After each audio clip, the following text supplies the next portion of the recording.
porque essa batalha é a Batalha do Armagedon, diz que vai ser uma guerra tão violenta que o sangue vai dar no freio dos cavalos e Israel vai levar 7 meses sepultando corpos. E você ficou famoso, né, meu? Você tá famoso pra caramba nos podcasts aí, participando, falando de Mano, tudo, problema. de tudo que tá acontecendo. Ah, já arrumou muito problema, pastor? Nossa, Deus do céu.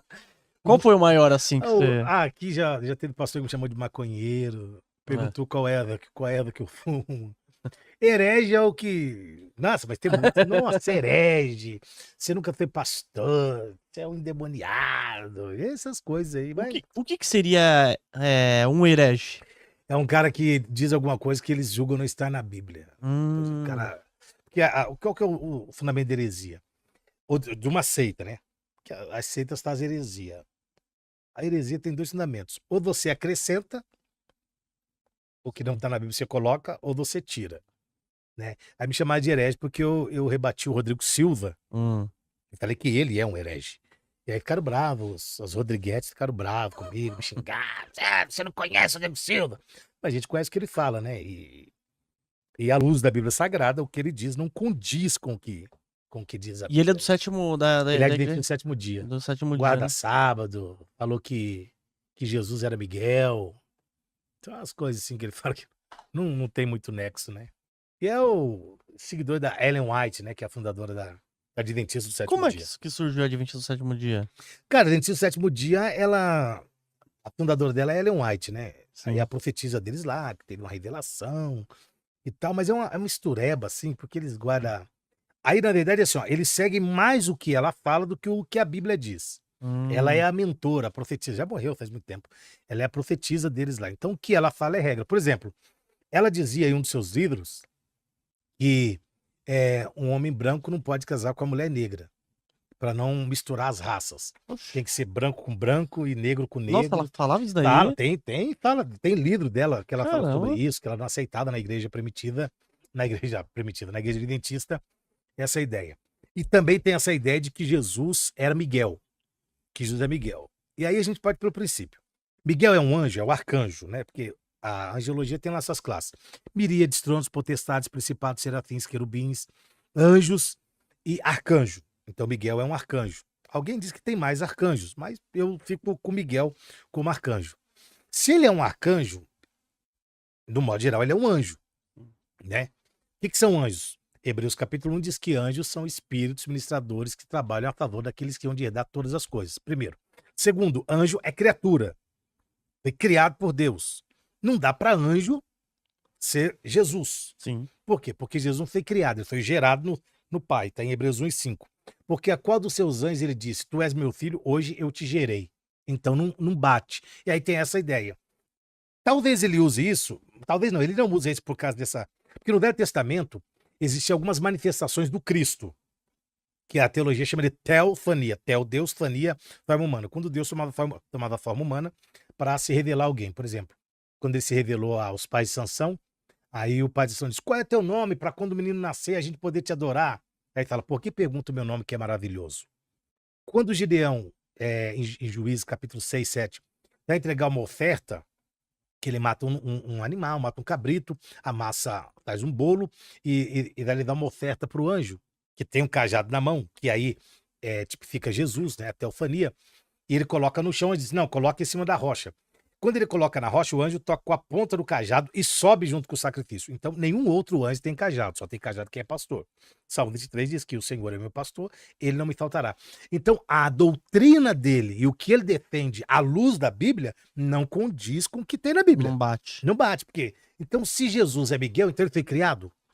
Terceira coisa, em Judas, diz que quando Satanás contendia com Judas sobre o corpo de Moisés, que foi enterrado por Deus e ninguém sabe onde está, ele não ousou pronunciar nenhuma palavra a Satanás e só disse, o Senhor te repreenda. Ora, se Miguel era Jesus, então Jesus não precisa dizer o Senhor te repreenda, ele dizia, eu te repreendo. Então, essas coisas. Só que assim, entre pensar e xingar você, é mais fácil de xingar do que eu querer pensar.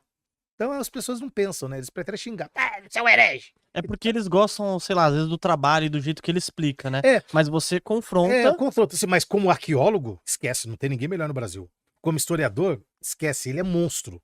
Como teólogo, aí não dá pra sentar na mesa, né? E os adventistas, eles são considerados cristãos ou não? Não, a gente é considerado seita. Uma É seita. uma seita. Por quê? São ligados à lei, né? Eles guardam do sábado, guarda sábado, aí não tomam café, não comem carne de porco. Acreditam que o sofrimento não é eterno, o sofrimento é um período só, não é um sofrimento eterno. Quando a Bíblia diz o seguinte: qualquer igreja, Luan, qualquer denominação, vamos falar religião, né, para ficar mais, qualquer religião que tenha qualquer coisa acima da Bíblia, ó, o acima de Jesus, Ellen White, acima, é seita. Ah, acima de Jesus, ou acima do que está na Bíblia, é considerado seita. Por nós evangélicos, Sim, entendeu? entendi. E assim, por que você... Tipo assim, eles pegam um trecho da Bíblia e eles colocam acima do que o restante, Não, exemplo. por exemplo, eles colocam, tem a Bíblia e a Ellen White. Sim. O que a Ellen White fala está acima da Bíblia. Vale mais do que a palavra de Deus, vale Sim. mais do que a Bíblia. Por exemplo, você não vai ler na Bíblia lá que um negro não pode casar com a De branca. jeito nenhum. Não, mas se ela falou, Ela falou, ela teve a revelação. ela teve revelação lá, sabe lá de quem, e tá falado. Caramba. Ó, o sofrimento tem que guardar o sábado. Ok, primeiro não somos judeus para guardar o sábado, né? E a guarda do sábado é para os judeus, que é considerado o dia do descanso e tal. Nós cristãos entendemos o quê? Que o nosso sábado não chegou. Por quê? Porque o sábado era para ser um dia eterno. Sim. Deixou de ser por causa do pecado. Então, agora, como entrou o pecado no mundo, por um homem entrou o pecado, diz Paulo, e o pecado passou a todos nós, então não tem mais esse sábado. O dia do descanso eterno. Qual é o descanso? Nós cristãos acreditamos que o descanso é o quê? Para a igreja, é o arrebatamento da igreja, onde nós estaremos para sempre com o Senhor. Então eu falo de vez em quando, eu falo para os amigos meus assim, ó, o nosso sábado ainda não chegou, que é Miqueias 2:10. Levantai-vos e andai, porque não é aqui o nosso lugar de descanso. O nosso sábado não chegou. O nosso sábado chega quando acontece o arrebatamento da igreja, e a Bíblia diz que estaremos para sempre com o Senhor e tal. Aí o nosso sábado chega. Então tem guarda no sábado que não bate. E Jesus rebate isso, né? Ele curou gente no sábado. Ah, o senhor está curando no sábado? Eu falei assim, não, mas Eu sou... aí, se o seu animal, a ovelha sua, cair num buraco no sábado, você não tira? Então. Vai Verdade. deixar. Não, só domingo que eu tiro isso aí. Não vai, né? Verdade, não Então, faz Jesus sentido, diz né? assim, ó, não foi o sábado que foi feito para o homem, mas o homem que foi feito para o sábado. E ele é senhor do sábado, do domingo, da segunda, da terça, da quarta, da quinta. Ele é Deus de todos os dias, né?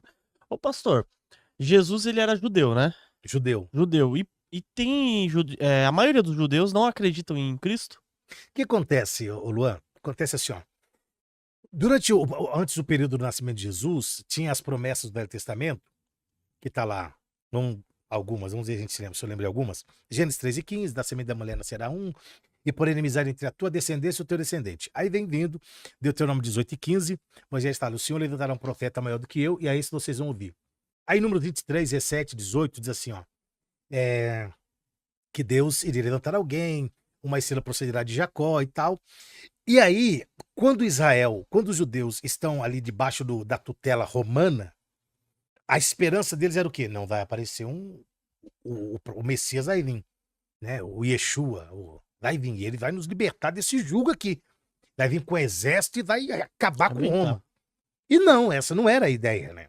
Essa não era a ideia. Aí veio Jesus, nascido de Maria, aquela coisa toda que a gente sabe.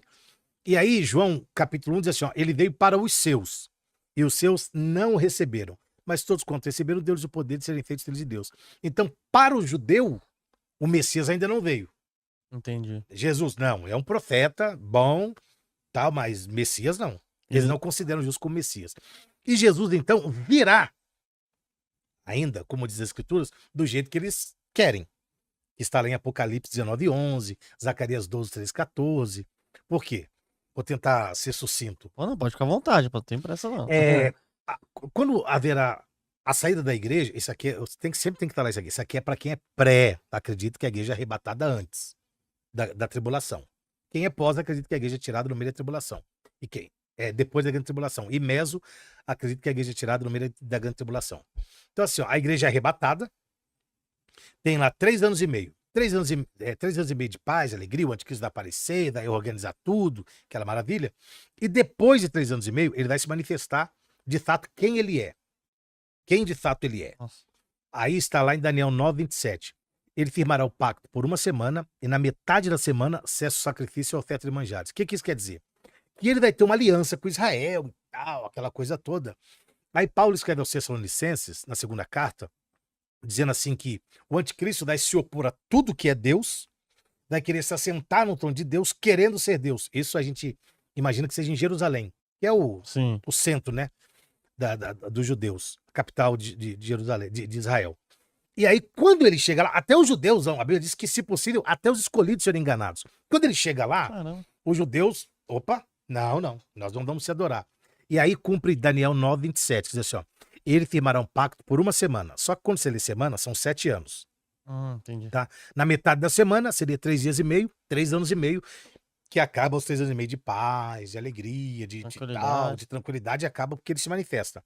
Mas assim, ó, ele firmará o pacto por uma semana. Na metade da semana, cessa o sacrifício e oferta de manjares. Só que esse cessa, sacrifício e oferta de manjares já aconteceu.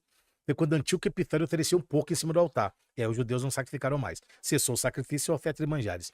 Quando isso acontecer, como ele já ganhou toda a população, haverá a batalha, que a Bíblia chama de Batalha do Armagedon.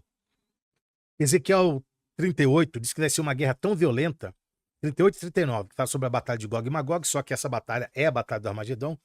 Diz que vai ser uma guerra tão violenta que o sangue vai dar no freio dos cavalos e Israel vai levar 7 meses sepultando corpos. Nossa. Nesse inteirinho, aí você tem que ler Zacarias 12, 13, 14, os judeus vão clamar a Deus. A Bíblia diz em Zacarias que vai ser derramado sobre eles um espírito de quebrantamento, um espírito de súplica, e eles vão orar.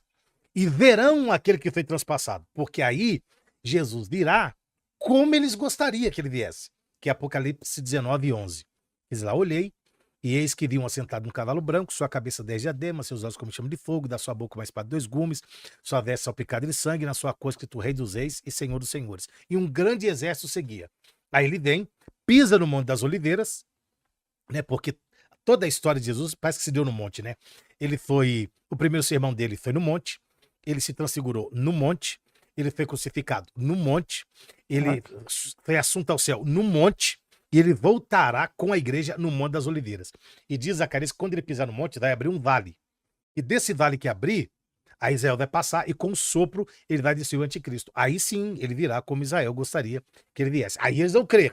E aí até o texto diz que eles perguntam assim, ó, que feridas são essas nas suas mãos? Que foram a ferida dos cravos. Sim. Ele dirá, essas feridas foram as feridas que eu fui ferido na casa dos meus amigos. Os amigos que eram os judeus. Caramba, e essa parte da ferida tem até no Tem em Apocalipse? Zacarias, tá em Zacarias. E eles dirão, que feridas são essas nas suas mãos? Essas foram as feridas que eu fui ferido na casa dos meus amigos.